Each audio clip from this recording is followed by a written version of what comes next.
Our session today is titled How to Educate, Not Just Train Your Employees. In this session, we'll talk about the difference between education and training, how you need to do both, and we'll discuss the important steps that you need to consider to implement a solid program in your company. Every organization has people, and people must be developed if they are to do a good job. Some of that training we call technical training. For example, somebody in your factory doing a certain job. You must show them what to do, how to do it, when to do it. That's technical training. For example, a receptionist must know how to answer the telephone, what to say, how to answer questions from people who may be calling. But you know what? We make a terrible mistake when we stop only at technical training. We must, in this day and age, we must help our people to be developed behaviorally. Who am I? What can I do? What would make me better? How can I become a better communicator? So on and so forth. So there is technical training, and then there is behavioral training. That behavioral training I call education. And today we'll discuss the differences between training and education and how you can make a spectacular job with your people, learning both, using both, and therefore hopefully performing better than you ever thought possible. I walked one day into a McDonald's. McDonald's is one of the world's most successful fast food restaurants. And a young, attractive woman behind the counter looked at me and she said, "Hello, sir, how may I serve you today?" And I said, "Well, I'd like to have a vanilla milkshake and an apple pie." And she said, "Sir, would you like a dessert to go with that?" I thought, sure, why don't you give me a hamburger and a Coca-Cola? You see what happened there? This woman was trained to sell desserts. If only we could sell enough sweet goods, we could make more money. But she did not stop short enough to think, to understand, to internalize that vanilla milkshake and apple pie are desserts. Her mind and her mouth did not work together, and she got herself in trouble. We do things like that, don't we? Training and education get in the way of excellent performance. Let me share with you today some major differences between training and education. Training teaches people what to do. Education teaches people what to be. Training is anchored to the past. In other words, the things that we have done and have done well, let's do more of them. Education looks towards the future. To accommodate change, training has to be unlearned. You must take this human being and you must make sure that they forget about all these things they have done in the past. And then teach them something new. Education can build upon the past. In education, you can go from the known to the unknown. You don't have to unlearn. You simply build in your mind on those things that you already know. Training deals with actions, with tasks. Education deals with thoughts and feelings.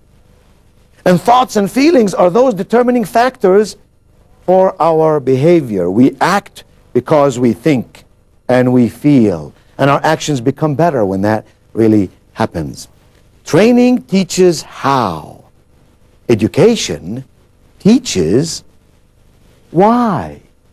If you expect your people to solve problems time and again, to address different circumstances with different people in different ways, and do a good job every time, you must teach them why, not only how, so that they can use this thinking process to make good things happen. Training focuses on procedures. Education focuses on people. And any organization and any business that you can think of, if you were to take the people element out of it, what have we got left? Without people, you and I could not really accomplish much. Training focuses on the individual. Education focuses on the whole organization. And while an organization is the cumulative effect of individuals, it is a completely different person who is in the organization than that person who becomes like the fingers on one hand, come together to make great things happen. So we must concentrate on the organization, not only on the individual, if we expect teamwork to take place, if we expect results to be accomplished. Training teaches people to follow prescriptions. Here's what to do, here's when to do it, here's who to do it with. Education teaches people to make choices. You know what, my friends? You and I today are the sum total of the choices that you and I have made in our life up to this point. And you and I, tomorrow, next year, 5 years from now, will be the person or persons based on the choices we will make between now and then. It is imperative that we teach our people how to make choices that will strengthen our organization and will take our company onwards and upwards. Training, you might say, is a program. A, B, C, D, 1, 2, 3, 4. Education is a process. It is a journey. It is a way of thinking. It is the development of a mindset.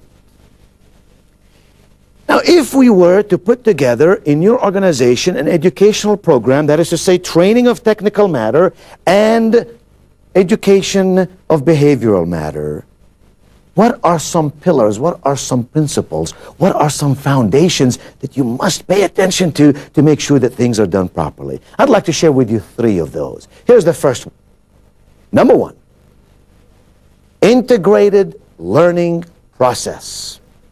Integrated learning process. In other words, in your company, in your business, when you attempt to train somebody, to educate somebody, you must make sure that everything that you say and everything that you do is integrated. It all comes together. Let me share with you an example. Some companies, for example, will educate and train their salespeople on how to sell.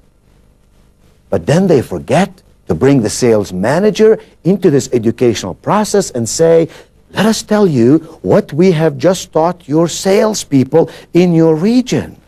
So here's what happens. We train this salesperson, and then we take the salesperson, put him back out in the field, and the salesperson goes back to the same environment from which he or she had come. Their sales manager does not know the material that the salesperson learned and therefore cannot carry it out in a functional way, in a real way in life. To really be integrated is to ensure that all layers of people who work together receive the same kind of education. And to make sure that the manager, for example, knows what to do with this salesperson once the salesperson has come back from some training session or some educational environment. So first, we must make sure that we have an integrated learning process.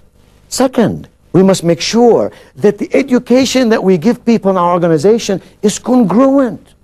You know what happens in so many organizations, which absolutely surprises me and baffles me, is that we tell people certain things. In fact, we teach people certain things, and then we do things that are not congruent with what we taught them.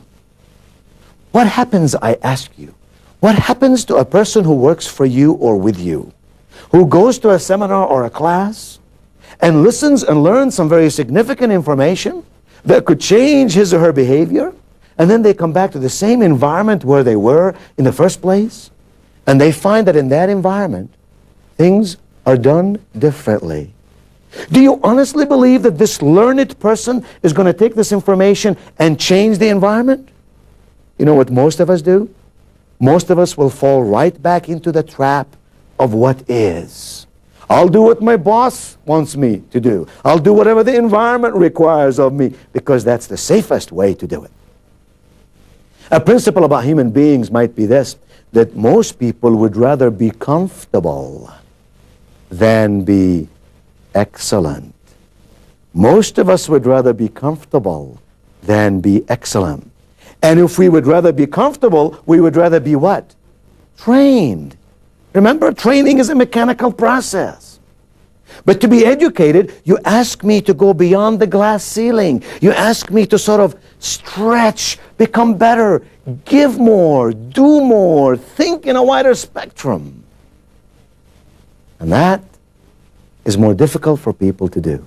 So organizations that truly want to change behavior, achieve more, are organizations that must ensure that the environment, the policies, the procedures, the behaviors of bosses, for example, are congruent with the ideas and the content and the material that people hear and learn. And the third very important foundation is to ensure that when we give people education and training, we develop the whole person. Now, to take the example of the salesperson again. Generally speaking, when you want to develop and train a salesperson, what do you want to do? You want to teach them some skills about selling. How to prospect, how to sell, how to overcome objections, how to close the sale, how to follow up, all of which are very valuable principles for selling skills. But might that really develop that salesperson completely? No. Why? Because if that salesperson is to become a superb salesperson, he or she must first also know other areas that actually affect their behavior. For example, we have to enable the salesperson to learn how to communicate, how to speak, how to listen, how to observe, how to write. We must, of course, help that salesperson to learn some issues about his or her own behavior, personal and professional development, you might argue. And then also help them understand some ideas about selling. So the training and education must appeal to the whole person if we are truly to achieve lasting results. I'd like in the next few moments to share with you 10 steps, 10 significant steps that if you were to follow them in your company or your department or your office with your own group of 4 or 5 or all of the employees in your company, your 100 or 1,000 or 3,000 employees.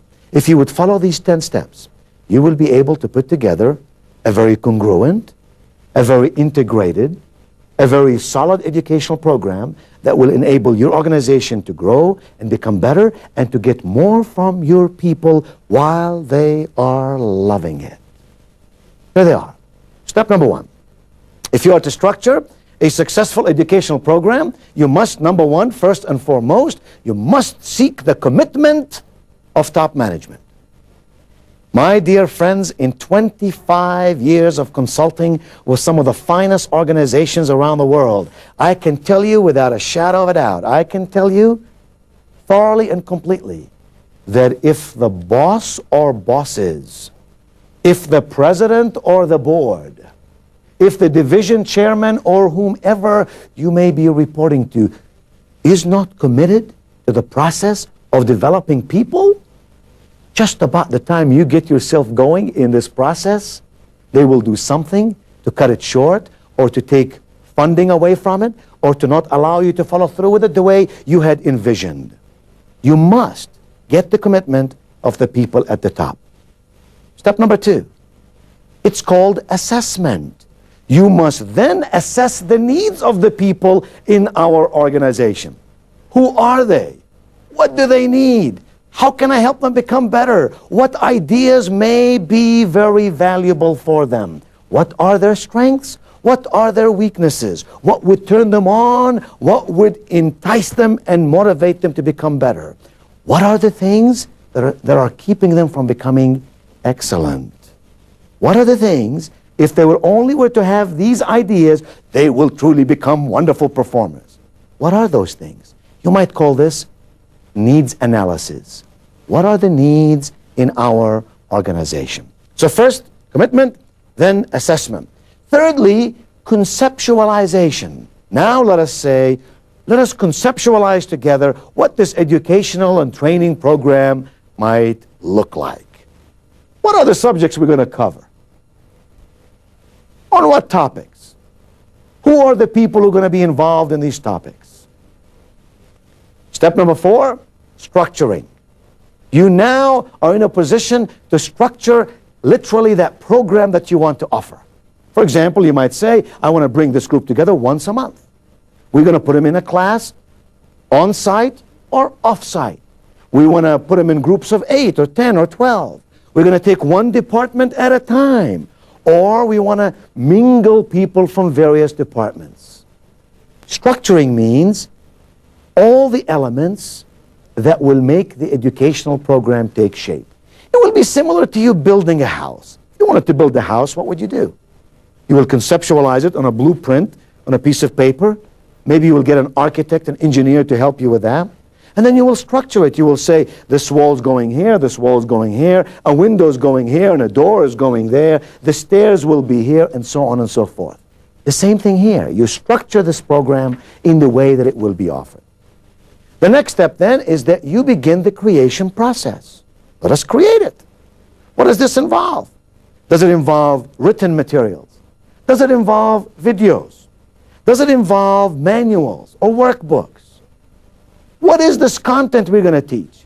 What are the elements needed to make this content come together? And then you administer the program. You carry it out. You begin to do all these things that you've envisioned, all these things that you've talked about, all these things that you've conceptualized and created and structured. And then, my friend, this is the step that I find people constantly forgetting about. You then must reinforce that process. Just bringing people in a classroom and sharing ideas with them and expecting them to learn is incomplete. The real question becomes in the mind of the manager. What must I do after the classroom? What must I do between classrooms so that my people can understand the ideas? These ideas become a part of their instinctive behavior, and they can use these ideas over and over and over in ways that can make our organization stronger and more successful. Reinforcement. Some ideas for reinforcement might be that you want to give them an audio tape from time to time. You might want to give them a sheet of paper, a workbook, let's say, or a worksheet that they could do in their own home. Maybe it's something that your own department heads would do with your own people from time to time. Whatever these ideas are, just know that all of us must have reinforcement if we are to own the ideas and to use them in some substantial way. After reinforcement comes the monitoring process. Is it working? Are all the people doing the things we ask them to do? Are the workbooks being distributed in the manner we want them to be distributed? Is the reinforcement process being carried out at the times that we want to be carried out, in the ways that we want to be carried out? Once you monitor and you ensure that your plan, let's say building this house, the plan that the engineer and the architect have prepared, is being carried out by the construction person, by the builder, in the way that you want it to be done, then you go to the measurement process. Now let us measure to see if our ideas are working. Are our people learning the things that we want them to learn? Are they using these ideas? Why? Why not? Are we getting the results from our salespeople or our customer service people or our managers in the way that we had imagined we should be getting from them?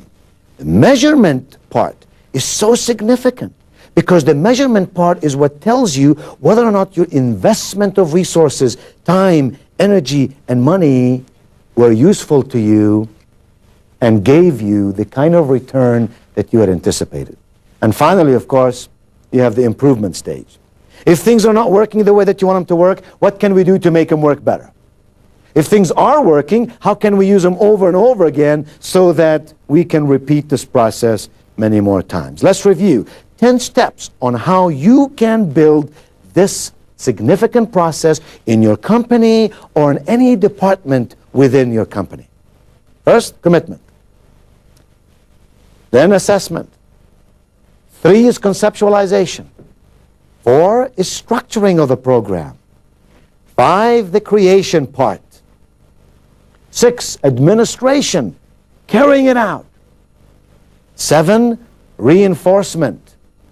What can I do to make sure my people are learning? 8, monitoring. Is everything working the way I expect it to be working? 9, measurement. Let's see if this is paying off. And 10, improvement. How can we make it better so next time we achieve even greater results? Over the years, working with a lot of companies and a lot of people, I've discovered some very interesting things. That there are really some characteristics that if you follow them, you will make for a more effective educational program. Assuming you follow those 10 steps we've talked about, assuming you do understand the differences between education and training, there are still some characteristics that if you'll follow them, great things begin to happen. Here they are. Number 1, ensure that what you are doing with your people is comprehensive. Do not deal with small parts of the development of the human being. If the reason we are doing what we're doing is to get results from our people, then we have to appeal to the whole person. So be comprehensive. By that I mean offer different content on different subjects. By that I mean involve more and more people from different departments.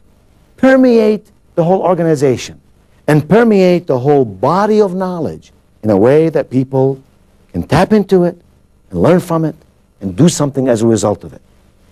Second very important characteristic is that learning has to happen as a continuum. You and I do not learn by merely having single exposure to an idea. You and I learn by listening to the idea, internalizing the idea, using the idea, measuring the idea, improving on the idea. And so learning is not an event that you do once in a while. If you really want your people to change and become better and give you greater productivity and better performance, you must offer learning as an ongoing process. Not only comprehensive, but also as a continuing process. Third characteristic, what value is education? What value is training if there is no on-the-job application? The ideas that your people learn in the classroom must somehow be given an opportunity to be used on the job. If you don't use it, you lose it. And we must encourage our people to try a new idea. And why should they be afraid of failing? It's okay to try an idea and fail once in a while, then to never try anything new. If there's anything constant in our world, it is change. You and I must grow if we are to do good things and make better things happen. So on-the-job application then becomes very important. The fourth characteristic is what I call content equity. Content equity.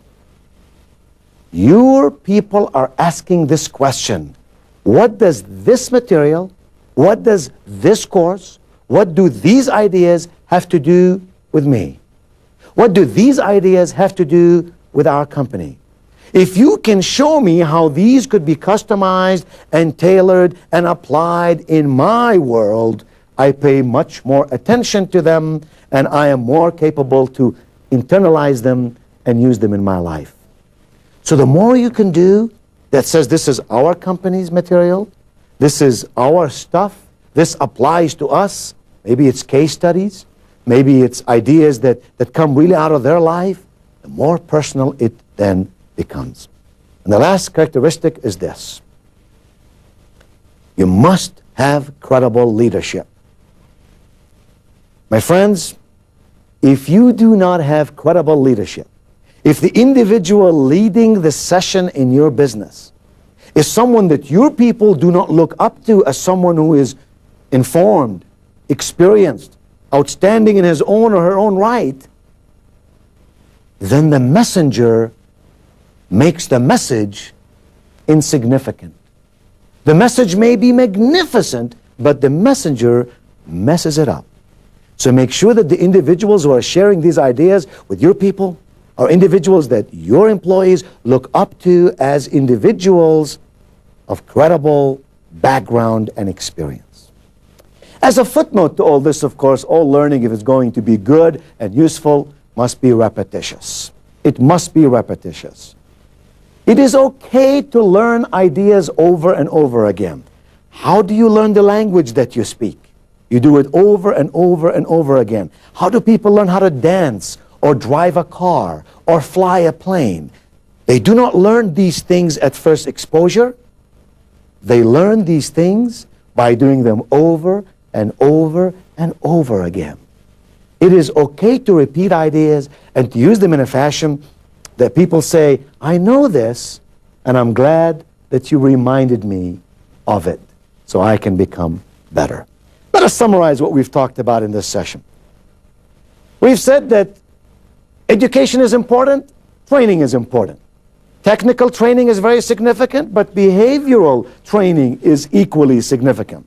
And you must do both if you are to get outstanding performance from your people. We must understand the differences between training and education. We must follow the steps outlined in this session if we are to have a very solid educational program that brings for you, your department, your company, and even the customers whom you serve, a sense of excellence, excellence that you can be proud of, performance that you look up to, productivity that makes you feel good in your journey to a profitable undertaking. So, my friends, to have this enormous productivity and performance in your company, you must follow these steps. You must do them with a continuous effort and go for it as you travel this journey towards excellence.